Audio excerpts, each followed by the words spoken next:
Hello and welcome back to my YouTube channel. I'm so glad you're here today. And you know what, guys, I would like to think we're here to conversate, to converse with each other, to talk and to learn from each other.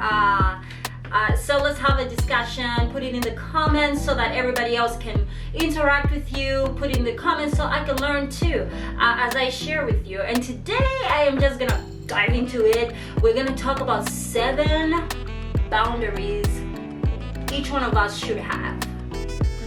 7 boundaries each one of us should have in our lives. We need boundaries. The first one is learn to say no. There is nothing wrong with that. It's very healthy. Growing up, I did not know how to say no. So I did each and everything anybody wanted me to do. But learning to say no can save you a lot of heartache, can save you a lot of relationships, and can save you, help you know who you are, and it can help people respect you as a person. Because if you just go with the flow and do everything whatever everybody says, I don't think that's healthy. So learn to say no. It's okay and it's healthy. Okay? Yeah. Also, we are living in these COVID times. 2020, we spent almost all year in the house. If some of us were not working for a long time there. The second point is cool down before you respond. Just being cooped up in the house, times have changed. It's easy to get, some people don't talk things out, and it builds and builds and builds, and then somebody comes to them and then they lash out. Or some people are just short fused and they just, get at somebody, bite them before they even get a chance to know what was coming after them. But so take your time to cool down before you respond. There is nothing wrong with that. It's a boundary that should be learned by everybody. I mean, if you feel bothered, if you feel hot and bothered, and you feel you can't address a situation healthily, in a cool down manner, or in a way that somebody will understand you instead of see your anger, it's okay to just, tell the person, give me a minute, give me time, I will get back with you. There's absolutely nothing wrong with that. I think we all need to learn to cool down before we respond. I had to learn that in my marriage. It's so healthy and it's helpful. It saves you a lot of sorries. And once you say those words, it's so hard. Actually, you cannot take them back. So why even say the words you don't even mean to say anyways? It's better you just cool down, wait, pray about it, say a little prayer, and then come back to the situation when you feel, it's appropriate, or when you feel you've calmed down.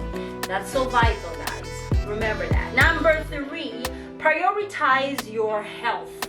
Now, I've met a lot of people who, and don't get me wrong about this, people who work and work and work, and they put work before anything else in their lives, including their family. I think that's if you're the one doing this and you're watching this right now, please change, because you need to prioritize your health. And when we say health, we don't mean just like when you're sick, physically. No, it's mental, spiritual, all that, the whole realm. That's your health. Make sure all that is balanced. You need to balance everything, Take care of yourself. We forget ourselves and put others first, especially as parents. All those parents out there, you know what I mean. We put our kids first, and there's nothing wrong with that. And my household, my husband knows, I have to take care of myself before I can be social or be normal with everybody, normal. Otherwise, I can easily lose it if I don't take care of myself. So I prioritize that. If I absolutely cannot clean the house for one day, nobody will melt, nobody died of a dirty home for one day, 24 hours. If I need to recoup and gather myself, I totally do that without apology. And even my kids have come to understand that. I mean, without explaining it too much. So yeah, guys, prioritize your health. Is so important. Do not negotiate with that, because you need to feel better. You need to be you, to take care of everybody around you. Take care of yourself first. Prioritize your health. Okay, guys? Number 4. I think we're on number 4. Don't make offers that you hope will be denied. Have you ever met those people where, like, and guys, I do this sometimes. Like, I'll literally go to my husband and say, honey, do you need A, B, C, and D? And when he says, oh, no, that's fine, I'm like, phew, thank goodness. In the first place, I did not even really want to do that thing. So why even go and ask? Why even offer? Like, if somebody comes and complains to you and then, oh yeah, I can do A, B, C, and D for you, when you really don't want to, you're hoping they'll say, oh, no, that's fine. And then when they put you in the situation that you are hoping they won't put you in, and they say, yes, I need your help, and then it stresses you out, and then you're angry, and then you're not you, and then you resent them. When in the first place, you shouldn't be making offers you're hoping somebody else will deny. Just, create that boundary. Don't do it. It's not helpful for you. Just leave it alone. Either you can do it or either you can't, and there's nothing wrong with that. It's a boundary. Everybody will learn. We teach people our boundaries. There's nothing wrong with that. I think I'm on number 5. Turn notifications off, and immediately somebody has known what I said right now. You know what I mean, right? Yeah. Notifications. Your phone. This ding ding on your phone or on your tablet or on your computer, wherever. Turn it off. And this is mighty hard. It is so hard to just turn the phone off. Like, even in church, sometimes I'm tempted to look at my phone, but I really, really try and struggle and try to just put it away, especially now that I'm back in school. Most of you know that. Putting the phone down is so hard, but it's helpful. Sometimes, especially if you're studying and if you need to get things done, assignments, it is so important to just turn those notifications off and concentrate. Even turn the notifications off. We have once a week family dinner. It is mighty hard to turn those notifications off for that 1-2 hours spent with the family, but it's so important. Teach yourself to do that. That's the boundary we need for our own sanity, I think, because we can get lost in this Facebook and politics and everything that's going on. It's okay to turn those things off. Just shut it off. Shut the phone off. You can do it. Come on. All right. I think about number 6. Number 6, guys. You don't have to argue with people on the internet. And I'll tell you this. Just recently, a couple months ago or something, somebody came on my channel, and it's not even a big deal. It's not like I have 5 million subscribers, but we'll get there. We gotta have faith.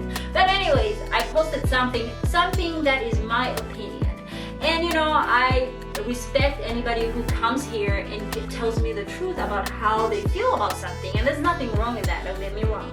But the point I'm trying to make is this person was trying to I felt they were trying to put me down for what I was talking about in that video. And they were saying, well, you're a Christian, how come you're promoting A, B, C, and D? And I felt like, it's his opinion. And I looked at that comment and I decided I'm not gonna go there with him because, it wasn't even necessary. Like, I just wasn't. And I made a decision and I stuck to it. And sometimes it's so hard for us to go on Facebook, to go on Instagram, social media platforms, and find saucy, juicy discussion and disagreement, and we want to be all up in the Kool-Aid. Girl, it's okay. It's okay if you're not involved in that discussion. Let it go. Scroll and keep scrolling and leave that alone, okay? It's not healthy. Create those boundaries for your own sanity. For your own sanity's sake. Create them. So don't bother responding to stuff on the internet. It's okay. It's okay to just read, and sometimes if you don't want to read, don't even read. Anyway, I keep going on and on about that. Last point, guys.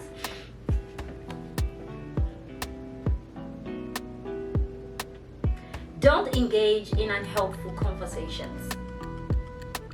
Yes, I say that. Do not. What's the point? What is the point? And I am I'm introverted. So it's so easy for me to not really engage in conversations like around a lot of people or around people I don't really know, or just period. Just engage in conversations because I'm introverted. So it comes easily for me. If something is not helping me, if I feel like something is gonna take away from my energy, I literally just leave it alone. Because if it's not gonna add to my life, it's not gonna add to my happiness, it's just gonna drain me. You can go on with your conversation. I do not have to be involved in that. How is that gonna benefit me? How? You know? Yeah, it sounds a little selfish, but it's healthy. It's healthy. I mean, you can rejuvenate your mind with some peace and quiet instead of engaging in some conversation that won't even add to your life, won't even add an ounce to your life. So what's the point? So girl, listen, if you don't have to get involved in that conversation, feel free not to get involved. It's unhelpful. So yeah, do it. You can do it. All right, thanks guys for joining me. I'm so glad you would join me for the 7 important boundaries that we need to put in place in our lives. And there's nothing wrong with putting each and every one of them in place and following through, guys. Thanks for joining me, and if you're new here, hey, we'd love to see you here, and we're glad you're here. Subscribe, hit the bell, comment in the comments below. Let's make this a conversation, guys. It's not just me here just telling you stuff. We are conversing, okay? We are gonna be conversing as girls, as women, as anybody, empowering each other, okay? Hey, if you're a guy too, we appreciate you coming here and dropping by. All right, thanks so much for joining me. I will see you next time.